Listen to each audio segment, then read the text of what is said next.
Good evening, everybody, and welcome to the Icecast. My name is Shane Chebsey, and to my right is Mr. Ollie McMonee. Good evening, Ollie. How are you? Good evening again, Shane. How are you? I'm pretty good, actually, mate. I'm really excited about tonight's episode. We have got two amazing creators, haven't we, on this evening? Yeah, but enough about us. Yeah, I'm really excited because we've got Mike Perkins and Ram V, who have just finished off the work on the Swamp Thing special. And wow, I mean, we've been looking at the artwork, haven't we, Ollie? And it looks absolutely amazing. Spectacular. Absolutely amazing. So we're going to just say hello in a minute, but we're just going to run our new little intro for the Icecast, and that's going to come up on the screen right about.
Hey! Hello. And welcome to the Icecast. Hello, how is everybody?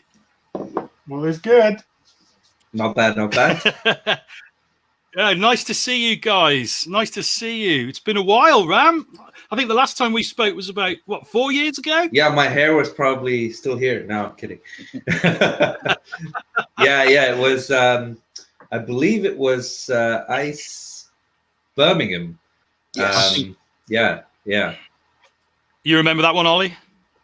Vaguely. You sober enough? I remember Ollie in that one. Yeah.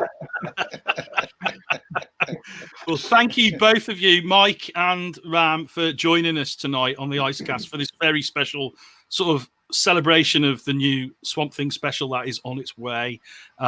We've been admiring the artwork online for a while now, and we're really excited about it. And Ollie, you've got some artwork there with you, haven't you, actually, that you wanted to talk about? I do. Well, I don't want to talk about it straight away because let's go on a little journey and talk to Ram and Mike. I'm very keen to know how a guy in Tampa, Florida, and a guy in that there London get together in the first place to come together on not just one, but two separate mini Swamp Thing projects. The Halloween special and, of course, so the upcoming Future State one. Okay, the big secret. How did you all get together in the first place? I mean, functionally, it's just like this, except the two of you are not there. But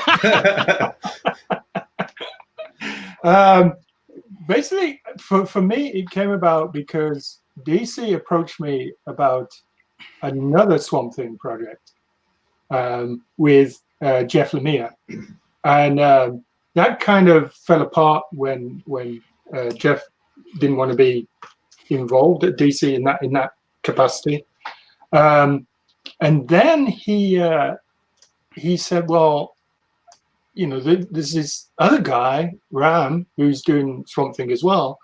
Would you like to be involved with that?" And Ram's great. His stuff is really excellent. And I said, "Yeah, I'll check it out." And that's what came about. It was we just gelled. I checked out some of his earlier work, and I really enjoyed it. And I thought, okay, this could work. This is the kind of stuff I enjoy drawing. This is the kind of stuff I enjoy reading as a reader. And so that's when I was just like, yeah, if we can set this up, let's do it. Mm-hmm. Oh, we've just had a comment in from an Englishman in San Diego, who I believe you guys both probably know. Everybody in comics does know him. Sounds like Leonard's really missing traveling. Really missing sex. If he thinks we're sexy bitches, oh my god. Well, we're sexy beaches. That's the weird thing. Maybe it's the tree. Maybe it's the tree thing to go with Swamp Thing. That's what he's talking about. I like your train of thought. It looks as though we've lost Ollie temporarily, so you're gonna have to just do... I don't know what's happening. No, that's all right. I can do it. That was pretty funny though. Like he asked the question, and as soon as you started answering, you're like, I'm out. It's like, oh, that's not good enough, that answer. I'm out. I'm going. I'm sure he's not really having a tantrum. He's going for a beer. That's what it is. It didn't take long, did it? You know, we were 5 minutes in and he has to go for a beer already. I mean, given what I remember of him from Ice Birmingham, I'm not surprised. They are legendary evenings, those Ice Birmingham evenings. It's those Birmingham pubs. They're just fantastic. Right. But anyway, that's enough of that. So, Ron, do you want to add anything to that? Yeah. This was back when I was talking to the editors at DC about potentially sort of. There was a time where there was a list of characters being passed around, going like, okay, do you have a new take? Do you have a reinvention idea in some way? And I mean, some of these were legacy characters. Some of these were characters that hadn't been seen around for a while. But I had an idea that I wanted to do with Swamp Thing that I then talked to the editors about, and obviously all of those plans got kind of mutated / nixed / changed. But the one thing that came out of that was, that me and Mike got chatting, and we realized that we could, and I think the first evidence of this was with the Halloween special that we did. We realized that we could tell Swamp Thing stories with a particular kind of vibe to it that was both reminiscent of what you expect a Swamp Thing story to be, and then at least in my head I was like, okay, if Mike can do that with the art and we can defy those expectations in the narrative, I think that's a really cool thing to do. And so the Halloween anthology happened, and I think we did a couple of really cool stories in that. And that kind of naturally progressed into, okay, do we want to do a Future State story? It's Future State. At my end, it started off being quite complicated. And this was when Bob Harris was still at DC as well. And he came back, and he and Alex had a chat. Alex was the editor on the book, had a chat, and they came back and they said, look, drop all the complex stuff. Just tell a really cool Swamp Thing story set in the future. And I thought like that was really great advice, because I just went away and I went to sci-fi Swamp Thing story, and then we'll see how to connect it back to the DCU and stuff. And I think that was a really good approach to take. So that's how this story kind of came about. And did it get complicated because you were sort of drawing on past stories or influences, and you sort of felt a bit weighed down perhaps by those, or? No.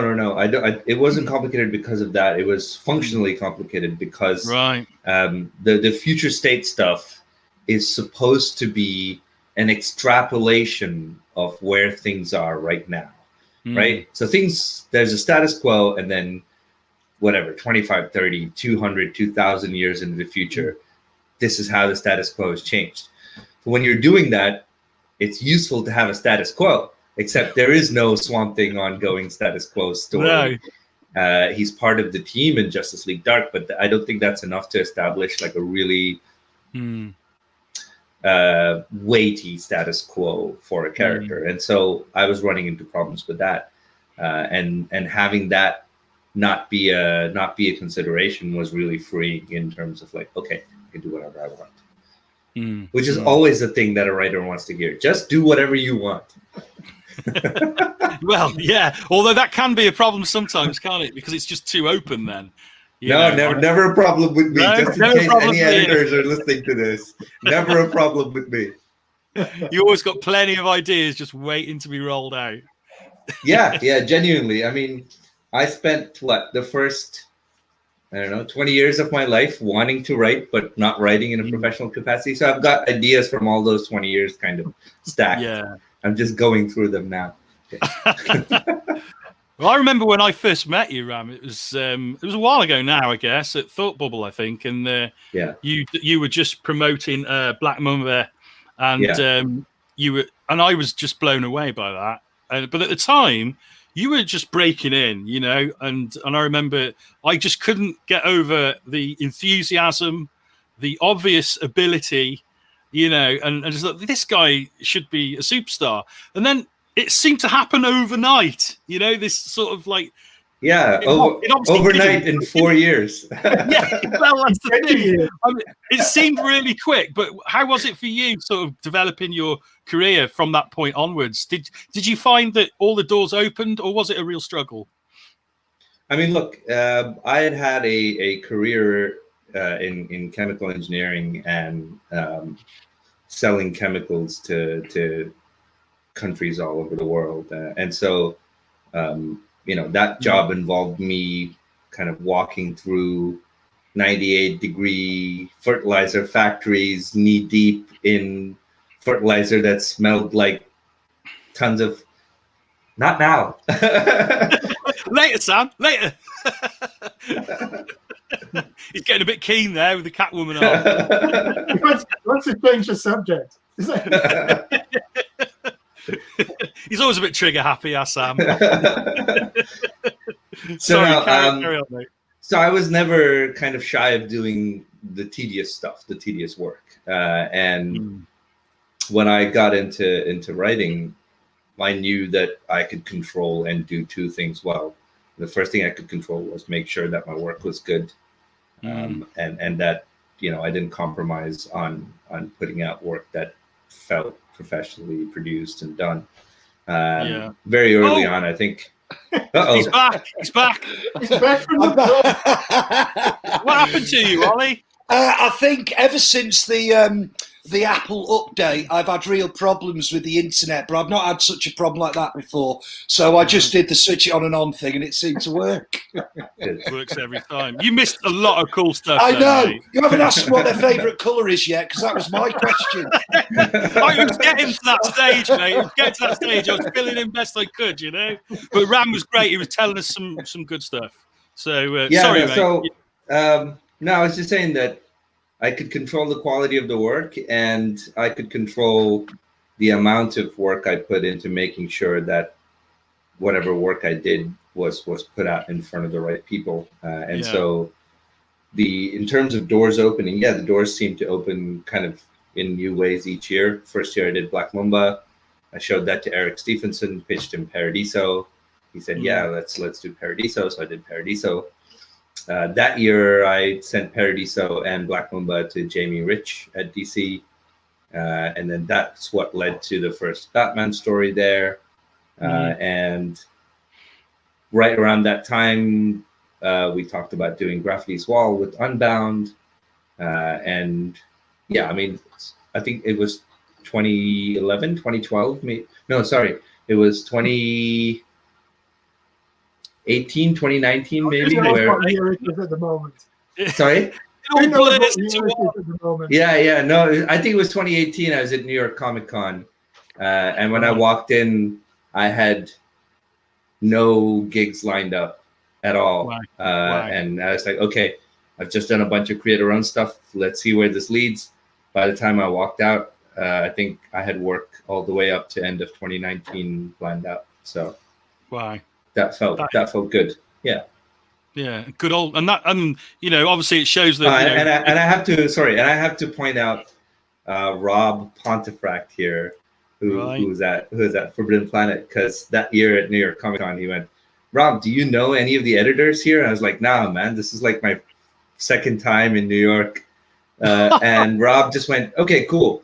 I'll take you around. And he walked through the entire convention with me and just introduced me to every single editor over there, which was really nice. Yeah. That is cool. It's great to have someone like that in your corner, isn't it? Yeah. It makes such a difference.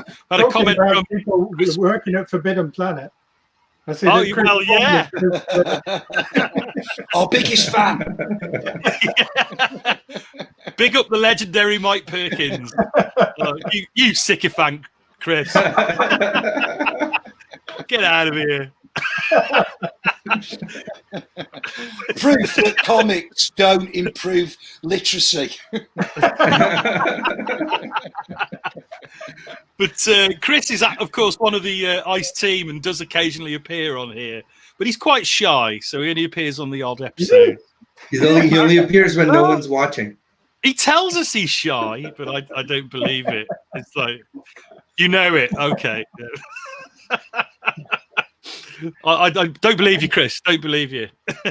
By the way, if there's anyone else out there who has any questions for these two guys, please do feel free to chip in and drop the questions. We might ignore them. We might not. Did you have another question there, Ollie?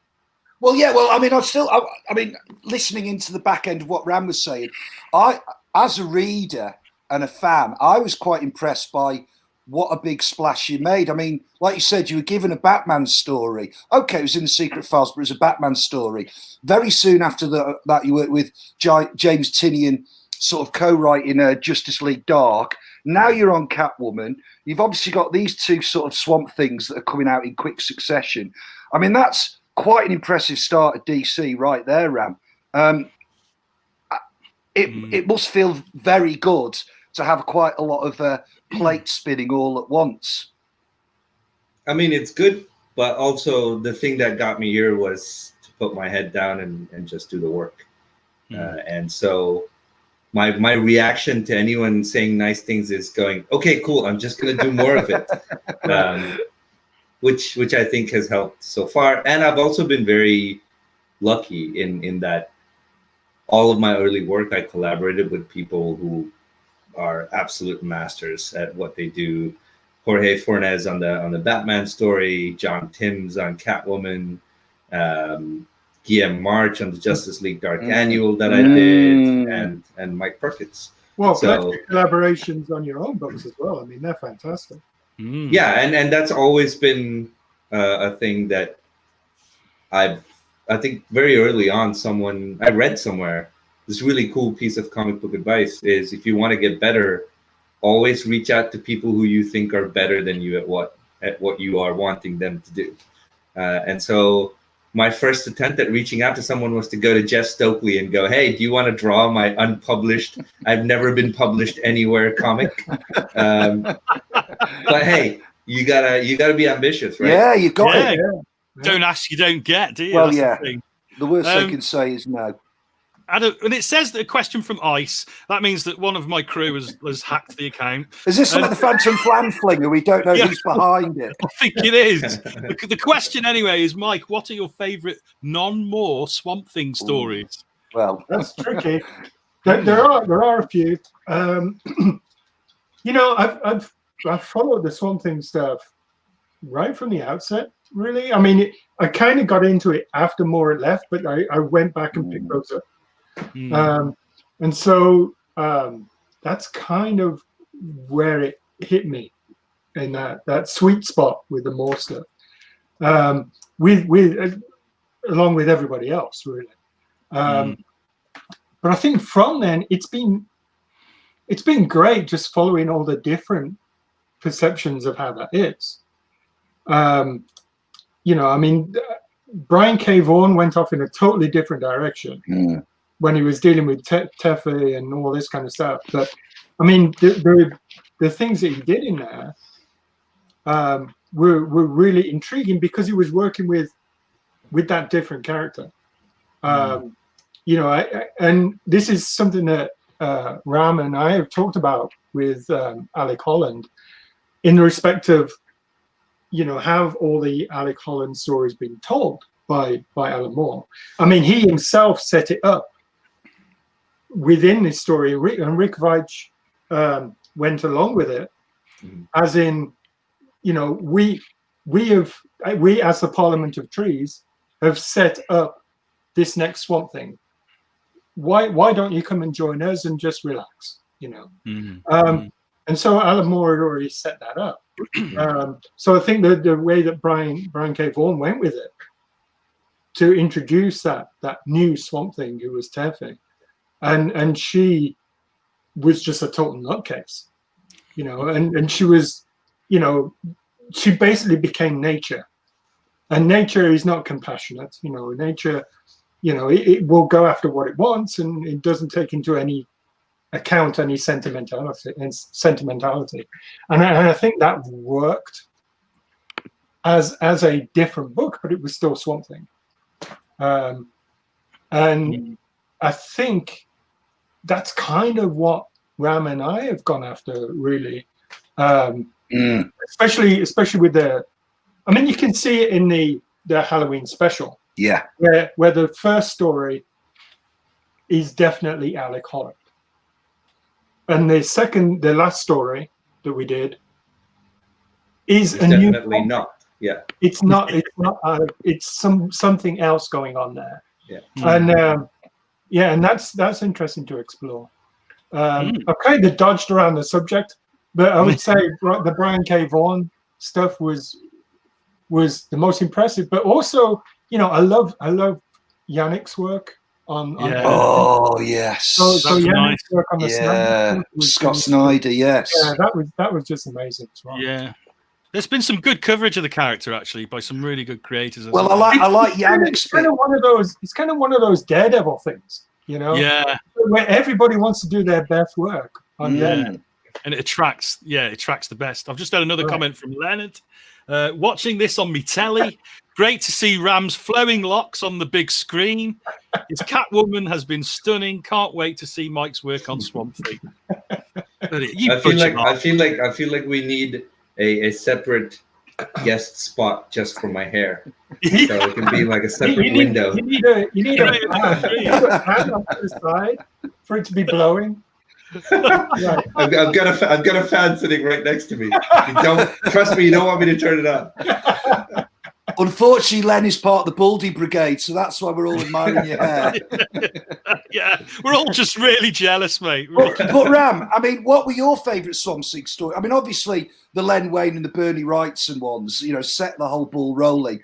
I was the guy who gave up Saga of the Swamp Thing, the issue before Alan Moore started. Okay. Right. So, like you, Mike, I got into it much later. Right. But I found that Swamp Thing, bizarrely enough, I was in sixth form at the time, that seemed to be the easiest sell to non-comic reading friends. And there's something about this character that is endearing to every generation. And to me, he's not your cut and dry usual DC character, is he? And I like the way DC and your good selves are leaning into the horror more. And certainly with the Halloween special, that whole, was it meant to be a standalone in that they told you don't need continuity in this? Well, that anthology idea actually came about partly from a Neil Gaiman story that had been done in a Swamp Thing annual, and where he had done a Swamp Thing that was alive and present during the time of the Great Plague. And so I think there was an idea there which hadn't been explored anywhere else, which is that Swamp Thing has been present through time. Even if it's not Alec Holland, there have been various versions of Swamp Thing that have been present throughout all time. And I think that's very interesting because plants have something called epigenetic memory, in that when a plant dies and it gives, it has seeds and a new plant is born, that new plant is uniquely related to its predecessor because it carries genetic memories of its predecessor. And I just thought that was great to imagine Swamp Thing as this one continuity that carries the memory of each preceding Swamp Thing that has gone before it. It's a great way of looking at it, yeah. If you cut him in half, could you see how old he is from the rings? I mean, I'm pretty sure you could. but good luck trying to cut in and out. We've had a comment here from, oh God, I'm going to try and say this name, Tom Kadzalski. Sorry. Oh, thank you, Mike. Thank you, Mike. Yeah. You've been over in the States long enough to get all these compliments. And I know Tom as well. You know Tom. Oh, fantastic. Because it'd be really weird if a stranger was asking you that. It does a bit personal. Speaking of hair, Mike, when did you start dyeing yours? Okay. I'll tell you what it was I was starting to go grey, right?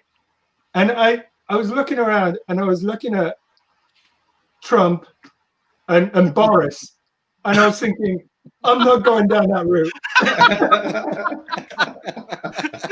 Very wise, mate. Very wise.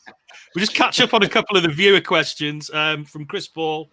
Ask Mike who he based Lois Lane on and what she thought when he told her she would have played her. Ah. Well, I actually saw the actress before I took on Lois Lane. I was in Orlando at MegaCon. I was in the bar. Ollie will enjoy this story. I was in the bar. And you do know the pubs are shut over here until December 2nd. That's why I'm doing this podcast. Yeah, when the pub's open, we lose Ollie. So I was in the bar and I looked over and Karen Allen was sitting there. And I was kind of like, wow, I gotta go over and talk to her. I'm not shy about going to talk to people. And I went over and I said to her, you know, if you are the best Lois Lane that we never had. And she was just like, oh, thanks, that's great, you know. And I said to her, you know, if I ever get to do a Lois book, you know, you're going to be my Lois. So that's kind of who I based Lois Lane on. The original iteration of the whole series, which was more of a Black Label book, I was really going to go down that road and make it Karen Allen, really. Kind of Raiders of the Lost Ark era Karen Allen. And then as it was pulled into the DCU, I couldn't do that anymore. I had to make it more kind of the generic Lois. Yeah. But there's certain bits in there we can see that are based upon her. Has she seen the book? I have no idea. Yeah. I have no That's idea. So you didn't get her email off her then? Just to keep in touch. Well, I didn't base it on her in the end, so I guess, yeah. She might have thought royalties. We've had another question from Anne Grandev. Are there any other characters you'd both like to work on together? Well, maybe we can answer that at the end, I think. Yeah, definitely. Well, I know what characters Mike would like to work on, yeah. One of my earliest questions was, Mike, what would you like to draw? And Mike was just like, here are all the characters I would like to draw. Just give him the back issues of DC Who's Who. Just take a pick. So I suppose But I think we have a cool surprise character in Future State. Really? That is all thanks to Mike's encyclopedic knowledge of obscure DC characters. So wow, you heard it here first, folks. What can you tell us? You haven't seen this character in a while. Wow. Right. Yeah, and it kind of came about because Ram had to make some changes. Yeah, there's a last minute kind of pivot. Like, you can't use that character anymore. And Ram was just like, ah! And I was genuinely in that kind of, screw everything. I'm not going to do it. I'm going to rewrite the whole thing now. And then Mike was like, maybe use this guy. I was like, okay, that completely works. Can we ask who the original character was to give us a clue, or is that off the table? I don't want to. Yeah, I don't want to spoil it. What can you tell us about this Future State issue then? Obviously, it's set in the future. Obviously, you've got that amazing cover by you, Mike, which is sort of a bastardization of the Statue of Liberty. Again, the cover draws me in immediately. The synopsis draws me in. I wonder if there's anything else you can say about that at this stage. It really wants to show that Catwoman. No, it's Justice League. We want Swamp Thing, Sam. Come on. Yeah, he's a big green character, all veiny. Yeah, and, and it's not the Hulk. Oh, he just wants to show Catwoman. Yeah, There we go. that's the Halloween one, isn't it? Yeah, that's the Halloween cover. Yeah, it looks nice without any of the dressing on it, doesn't it? You can see the full blast there. Yeah, and you can also see what we did with the other Swamp Things in the background. Those are all the different Swamp Things through time. So maybe this is the best time then, Mike, to talk to you about the process you took on these wonderful pages. I'm going to see if I can share this now. On this particular page, which we spoke about just before coming on, because it seems to be a beautifully, almost, I want to say painted. That's just one of the pages. But immediately after I saw that, again, it's a beautiful piece. And to me, it shows me the love you have for this character. Right. The love you both have. Right. Did you press it? Hold on. There you go. There we go. Oh, yeah, that one. Yeah. Beautiful. And obviously, I mean, that basically came from, Ram wanted to do a flashback for this character. And I kind of like working in gray tones when I'm doing flashbacks. So it kind of made sense. But then the whole script just suggested it for me. I don't know if it was I can't remember if it was in the script. I remember talking about this and just saying that I want this idea to come across, that this character has spent his whole life living in Swamp Thing's shadow. Right. And then you turned it around, you produced this. I was like, yes, that's perfect. Right. Wow. That's great. Oh. because I've taken it. Yeah, I've taken it down, so I'll stop sharing. There we go. That's a relief. It sounds like I don't know on his computer. I was worried what was going to pop up next. Ollie's big veiny things. Careful what you type in, Ollie. But yeah, it sounds as though you two guys like bounce off each other a lot, with ideas rather than just script to art. There's a bit of a to and fro. Is that right? Totally. Yeah, I mean, I tend to be this kind of nosy, I'll bother my artists all the time kind of writer. So first thing I did was like get Mike on Facebook, pester him on Messenger, have a video chat with him. And this was before we even knew that we were going to be working on Future State. So you got an MO then, Ram? Yeah, because I genuinely think comics are like making music, like a band. Right. And the better you know your band member and the more you riff off of each other, the better that whatever you create is going to be. Right. Right, totally. Yeah. Oh, we've got some uncolored art there. That was nice. Yeah, we only got a that was lovely. There's some more. Oh, okay. These are the Halloween special. Yeah, Halloween special pages. Yeah, these pages are from the Halloween special. And this is that Swamp Thing we were talking about, just building himself up. Yeah. And not understanding why he's building himself up in that way. Yeah. Sam, can you go back to those pages, please, mate? So back, not forwards.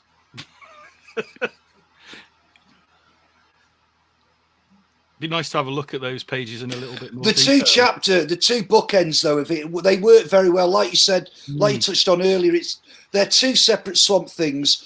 They aren't separate stories though, are they? They are sort of linked together through time. And I think enough weeks have gone by now that we're able to talk about it, I would suspect, without any spoilers. So I'll leave that up to Ram because Ram. Where did the kernel of the idea? Where did it come from you? And were you able to? I take it you wrote these two before you knew what the other chapters of the book was going to be. Did you? Well, you see, the idea for the anthology, the underlying theme for the anthology, which was to show Swamp Thing in his various forms throughout time, that idea was kind of formulated with me. So I knew what the central idea of the stories in between was going to be, even if I didn't know the specifics. And so given that was going to be the idea, it made complete sense to have a Swamp Thing show up at the beginning of someone's life and then another Swamp Thing show up at the end of that person's life, and look at, because all the other stories would, Swamp Thing was going to be the thing that was driving the story. So I said, okay, if I want to do something different, I want to bookend these stories that are all about Swamp Thing. Why don't we look at Swamp Thing from the perspective of someone who is mortal, who's ordinary, who meets a Swamp Thing when he's a kid, and then he meets a Swamp Thing when he is, I don't know, 80, 85. And how does he reflect on character, and how does his humanity then get reflected by what Swamp Thing is? And I think that's central to who Swamp Thing is, that he has to be human on some level. And so I thought that was a really nice way to reflect on the whole anthology, and then that kind of turned into the story. I think what made it even slightly more tragic is that this guy's life has been ruled by this experience that he had as a kid when he was Swamp Thing. And then just before he dies, he gets to meet Swamp Thing again, and it's not his Swamp Thing. I think that's entirely tragic in a way. Yeah. Well, what I think you do very well, Ram, and certainly with collaboration on Mike on this particular project, you take the best of Gothic literature, but you amalgamate it with the best of modern day visceral horror as well. And I think that's one of the things you can do in comics that you can't do in literature, you can do in film. But I think with Mike's dark, shadowy artwork and, you know, the sort of realism behind it all, I think you've really hit something very special with this particular book, I feel. It kind of reminds me of These Savage Shores, that kind of mix of prose and art. And I don't think many writers can do it to the effect you can in the genre of horror. Yeah, the most annoying thing I get is when people come up and go, "I loved your story." I'm like, "Yes," and then they go, "I mean, it had a little bit too many words for Mike." It's like, what does that even mean? It's like saying, "I love your painting," but I think there's a little bit too much red. Like, what? Dear Alan Moore, you write far too much in The Watchmen. Yeah, that'll never get. I bet you, if Alan Moore was going to conventions today, there'd be people like, "Whoa, too many words, pal." Jesus. But I've never understood that. Well, it's not about how much you have versus how little you should have. There is no should with art. You have whatever suits the kind of story you're trying to tell, and whatever effect you are trying to create, just as it is with art. And I think Mike will agree on this. There's never, oh, you've used too much black or you used too little. It's whatever you want to do with that page. Right. And so, I think a lot of comics, modern day comics in general, could do with more people going back to that spirit of experimentation that was there in the late 80s, early 90s. People were just coming in and going, "It's comics, I can do whatever I want." Right. And there were comics that read like prose. There were comics that had no words for 6 pages. There were silent issues. There were issues where the reader was becoming part of the story being told. Grant Morrison. And so I like that idea that comics inherently is this risky and slightly transgressive art form. And so more people come in and tell me like, "Oh, there should only be 6 panels a page." Like part of my brain goes, "Yeah, well, I'm putting 16 in the next one I'm doing." And so I think that's why you see a lot of my stories are the way they are, and that I don't want to do what everyone else is doing. Yeah, and you certainly don't do that.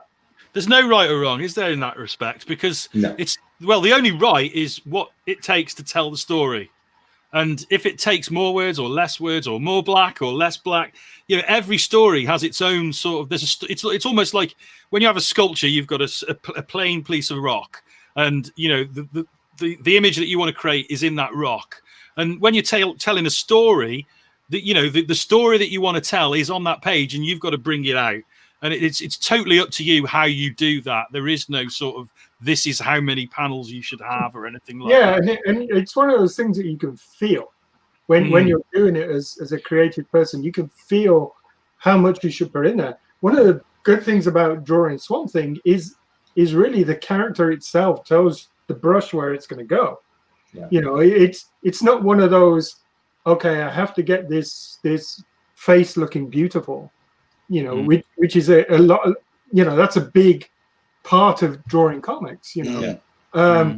With Swamp Thing, it's more of a case of, okay, wherever the brush is taking me, you know, so that's a freedom in itself.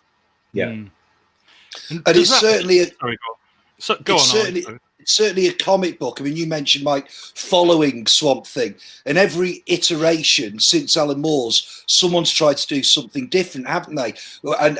And certainly getting back to Yannick Paquette again, him bringing in those veins to create the gutters between the borders. Right. Swamp Thing does still seem to be a comic or a character that you are able to experiment on, either through writing or through artwork. And I love that idea of, you know, Swamp Thing, the character guiding your hand more than other artwork, maybe. Right. I love that idea of the organic growth of the art, Mike. Right. I mean, I was gonna say, like, somebody's got to say organic here at some point. I'm glad it was me. They only took 41 minutes. You did pretty well. Oh, I'll be puntastic from now on if you want me to. I'll talk about Andrew Marvell's vegetable love until the cows come home. Got a comment from Len trying to get Sam to do what he's told. Have you learned nothing, Shane? No, probably not. I'm sure Sam will respond to that in due course. So those pages, Mike, I noticed. I don't know if Sam can bring them back up for us for a second. You've got your placement of your blacks and all that sort of thing. But you've also got that layer of grey tone as well, which seemed to add more. It seems to have a whole extra layer of depth. Was that? I mean, obviously there was a thought process there. Was that so that you could just create that extra layer of depth? Yeah, totally. Yeah. The thing is with foliage and vegetation, you know, if you look at it if you look at it in the real world, you can see the depth. Right. But if you look at it on a photo, I live right in the swamps. You know, so if I go outside and I take a photo of what's in front of me and try to put that on the page, you're not going to be able to see anything because it's all going to become one mass of black shade. And so it comes to the point of, you know, it's my job to be a storyteller rather than just do an illustration. It's my job to be a storyteller, and so that's where the depth comes from on those pages. And I think, you know, I like my artwork to look like a piece of artwork on the finished page. There's a lot of comic artists who will approach, and there's nothing wrong with this approach. They will approach a page as a piece of production artwork. That's just one part of the process. And it's always that, you know, I mean, that goes without saying, it's always a part of the process. Yeah. But I want my pages to look like a piece of artwork separately as well, that you can look at and go, okay, that's a piece of artwork. Yeah. And I think the greys help with that depth as well. Yeah, and it helps you see the characters to sort of, like you say, if it was just like a mass of all the same weight, you wouldn't be able to pick out those details at all, would you? And you could depend on the colorist to do that. You could depend on the colorist to knock things back. Yeah. But you know, I don't like what do they call it? Levels? No, not levels. On the colors, you know, where they just put holds. Yeah. What? Yeah, holds. Color holds. Oh, yeah. Right. Yeah. So I'm not very keen on holds. You know, they'll knock it back anyway. I'm more of a case of, I guess it's kind of a control. You know, it's like if anybody's going to get it wrong, I'm going to get it wrong. You know? So I tell you where it worked really well, Mike. That process on the Lois Lane covers, Right. predominantly black and Yeah. white with just a little splash, often Right. of red. That's where it, and it's certainly in a crowded comic book store, right. that black and white cover Yeah. does stand out a lot. And Yeah, again, Ram and I have this conversation all the time because we're very keen on design covers. Yeah. But they're always a battle. It's always, Really? yeah. A battle to get them approved. Yeah. Right. Because people want, they have their perception of what a cover should be, Mm. and when they're approached by something else that is away from that norm, it's a battle to get them around to your way of thinking, in a way. Design for Ram and I is very important in what we're doing. Yeah, I just like the idea that you can walk into a store, look at a bunch of books on the shelves, and pick out, like, that's Lois Lane. That one right there is Lois Lane, Stands out. and you don't need a second glance. You're going through, because in your head that design aesthetic is recognizable right away. Right. And it's the same case if you go back and look at the Sandman covers. You could go through a shelf and which the Dave McKean Sandman cover is right there. Right. And I think finding that aesthetic, especially with covers, is really important because they define how someone approaches your series. Like, you look at the cover and you know what kind of book it's going to be. Right. And yeah, it's always a battle kind of getting through that. Yeah. Yeah, look at that. Go. The design cover for that. That's Yeah, lovely. for blue and green. That's Anand's work, and yeah, I mean, originally we started with like a really painted image, and I said, no, let's take it all the way back. Let's go to a record, just a face in the center where the label should be. Yeah. And Tom Miller did brilliant work with designing the logo and kind of referencing back to the Blue Note era as well. Yeah. Right. Yeah, it's really clever, that, actually. It's really nice. Shane's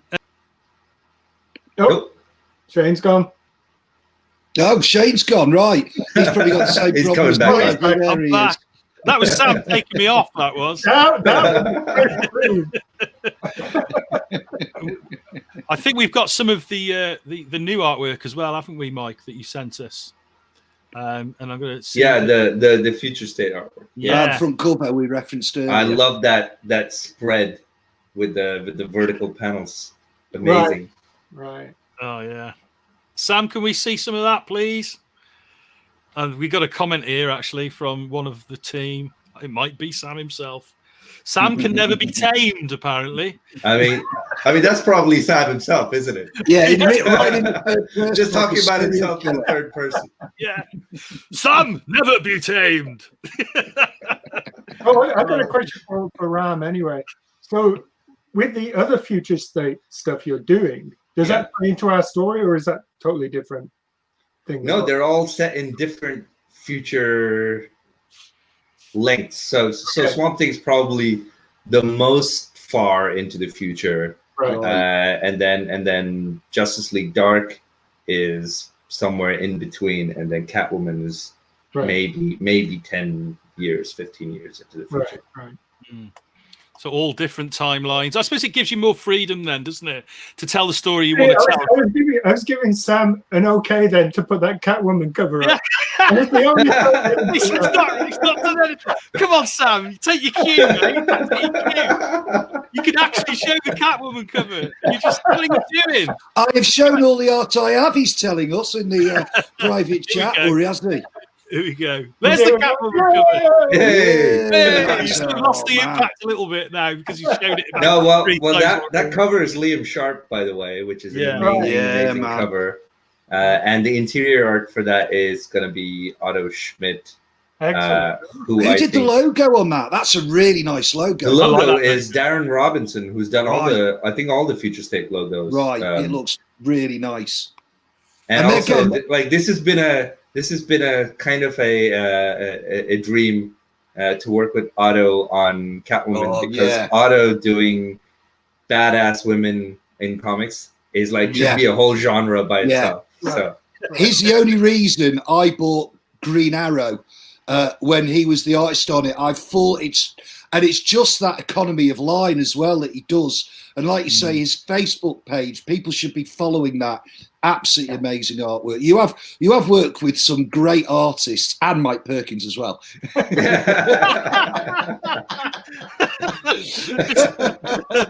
think we need to massage Mike's ego a little bit more. No, but it's like I said, right? I've been super lucky, but also hopefully I've been kind of pushing my editors in terms of, hey, let me work with like working with Amankai was amazing as well. But yeah, I think I want to work with people whose art I can look at and go, oh, this makes me want to script in a certain way. Right. And so Mike's art has a personality, and so the way I write a script for Mike is different from the way I write a script for Otto. Yeah. I'm just trying to get Sam to get some more the new Swamp Thing stuff. Put that first page up with the anatomical illustration on there if you got it. Go on, Sam. Not Justice League. Well, I must admit, Dan Moore has become a bit something of a star, hasn't he, these days? Since he's good. And He's amazing. He really is. I really like his stuff. He does a lot of covers for DC, doesn't he? I noticed. Didn't catch that. He went out for He did a lot of covers for DC. Started, unfortunately, one of my favourite DC series was the Terrifics. I really enjoyed the way that was going, and then unfortunately, it was the last of those Age of Heroes that got cancelled. But Dan was doing a lot of the covers on that. Yeah. Do you want me to? Can I share my screen? Do you want? Sure. Me to share You can share your screen if you want, Ram. Apparently, Sam's having some trouble with his internet at the moment. Yeah, hang on a second. Which is why he wasn't. Yeah, Ram, you can. Here comes another pun. You can branch out into IT if you want to. Oh, dun, dun, dun. Oh my God, that's terrible. I know. I'll think of some good ones. We've still got 8 minutes left, and Mike still hasn't told us his comprehensive list of characters he wants to draw. Have we got time? He did say he'd do it at the end, so that's the last question we're going to ask. And what's your favourite colour? I can put that up. Yeah, man. Who needs technology? Who needs technology? Hey. Right, can you guys see that? Yeah, you can even see the there you go. There we go. There we go. Oh, yeah. Oh, look at all that detail. That's crazy. Yeah, we love doing this kind of anatomical illustration as part of the story. I mean, I won't give away too much. A good one, Chris Bull. But yeah, no, that's a page I'm super happy with. And then this was interesting for me just to go into the Grey's Anatomy stuff, but do it as if it's a plant rather than a physical being. Wow. How labour intensive is let's say a page of Swamp Thing compared to maybe a page of Lois Lane, or are they equally as labour intensive? Because you do put a lot of detail in. Swamp Thing is more labour intensive. Oh, look at that view. There's the spread. Because of the organic detail. But it's still a page per day. Right. But some days are longer than others, I take it, Mike. Yeah. I was going to say that. Oh, right. And the colours on that are beautiful as well. Who's the colour on? That's June Chung. His colour. Yeah. Right. That's lovely. Sumptuous. Absolutely gorgeous. Yeah, that's the kind of the background of the DC universe within the future state, I guess. Yeah. We've had another comment from Tom. Love those pages, Mike. By the way, C2E2 was just scheduled for December 2021. Assuming COVID is under control by then, do you guys plan to attend? It'd be nice to get invited. I mean, I'll go just to get on an airplane and travel to a part of the world that I haven't been living in for years now. So, And I take it you've all missed the camaraderie of getting together in cons. I know such a big part of being a creator, isn't it? Right. I mean, I like cons, but really, I just go for the bar after. So, I'm happy to be at conventions, but as soon as it's like 5:30, I'm like, I wonder how many people are at the bar right now. Yeah. I must admit, I run conventions, and I feel like that at 5:30 as well. Yeah, I did notice that Kieran Gillen has used a picture of that toilet from Thought Bubble last year as his picture for Thought Bubble this year. It was quite an immense talking point, the toilet last year at Thought Bubble's massive Harrogate hotel. You'll have to get over the Thought Bubble one day. To be honest, if they had put the bar in there, it would have been amazing. Maybe they're listening now. Important. The bar is the most important part of any con. Have you ever done Thought Bubble, Mike? No, I haven't. Are you planning? Hopefully, maybe we can get you an invite for next year. It's a great con. Hey, he's doing fucking ice first, all right?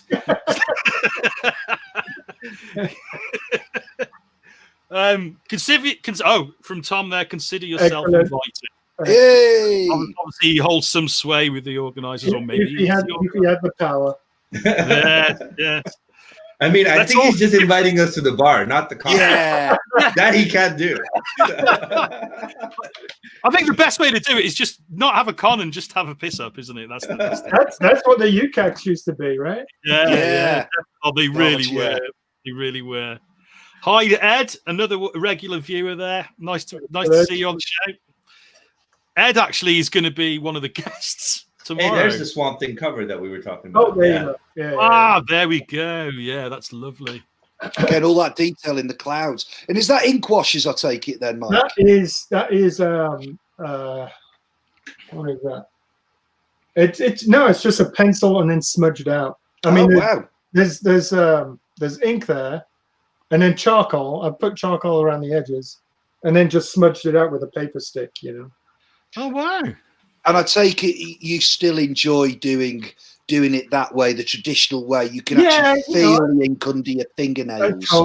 Totally. I've tried to work electronically, but it's I miss that physical touch with the paper. It's just, it doesn't really feel the same to me.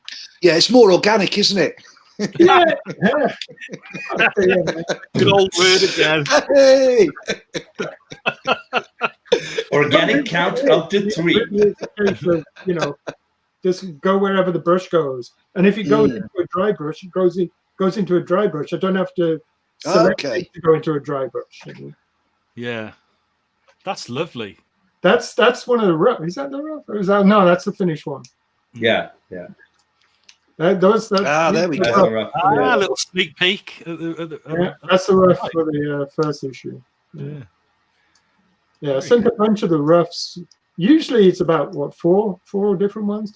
I kind of knew what I wanted to do with that. That was an idea that was fully formed, but you have to give them other options as well. It's very annoying sometimes. I can always tell, Mike, when you send in the roughs. I can always tell which one you really want to do. So they go via you as well, then, Ram? Yeah. I'm included in there. Ram, he usually sees them first. Yeah. But don't tell editorial. Yeah. Let's edit that part out. We can't. It's live. So we've had a couple of comments there from Bob Molesworth. He said that looks amazing, Mike. Another comment from Tom. I'm taking a drink every time someone says organic. Most of these comments are from people I've had drinks with. Yeah, there's a theme here, isn't there? That's the way it goes on this podcast, mate. It's usually everybody's mates on the comments. We could get Tom really drunk by just saying organic. Oh, careful! I wouldn't do that though. His liver won't survive. What you mean? Say organic? Who do such a terrible thing? Well, actually, Tom's wife at C2E2 last year, she gave me some gorgeous chocolate stout. Wow. And I think it was like 10 or 11% or something. Whoa! It was almost like a whiskey. It was that kind of texture and that taste. You know, it was amazing. It was amazing. Wow. That does sound incredible, actually. Did you have to eat it with a spoon? It sounds quite thick. The good thing is, if we drink as well, when every time someone says organic, we'll be able to say Tom's surname. That's the best.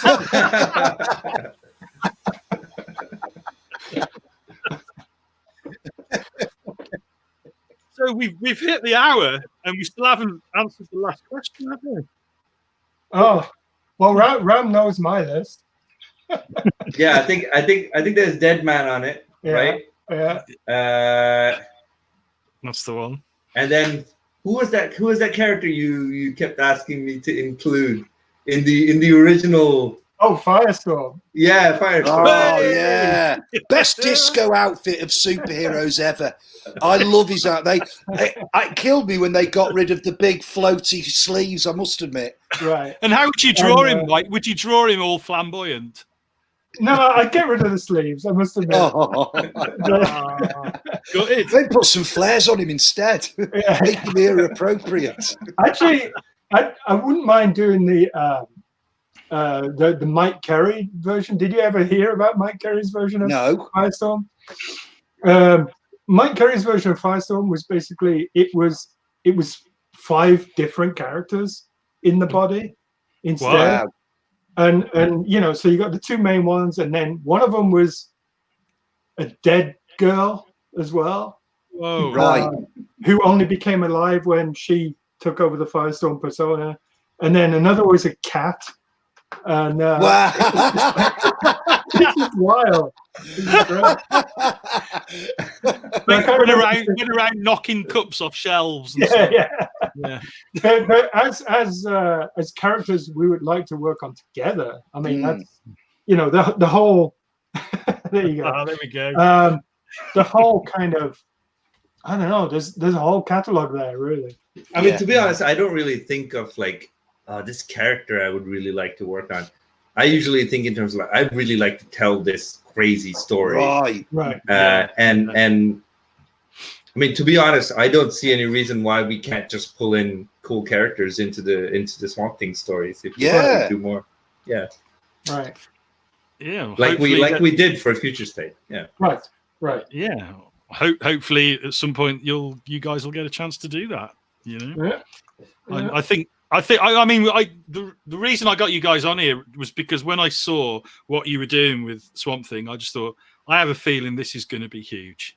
Yeah. You know, the fan reactions and the people I've been talking to online, they were looking at the artwork, and it just adds, there's something special about it, you know, and I really do think it's going to be a big hit. And, you know, I'd like to wish you guys all the best for it. I really do hope that it, you know, does the numbers it deserves. Because it really does deserve it, and thank you so much for joining us. You. Nice seeing you all again as well. It's been a real pleasure to see you guys again, and hopefully, you know, we can get you over to ICE when we're allowed to do shows again.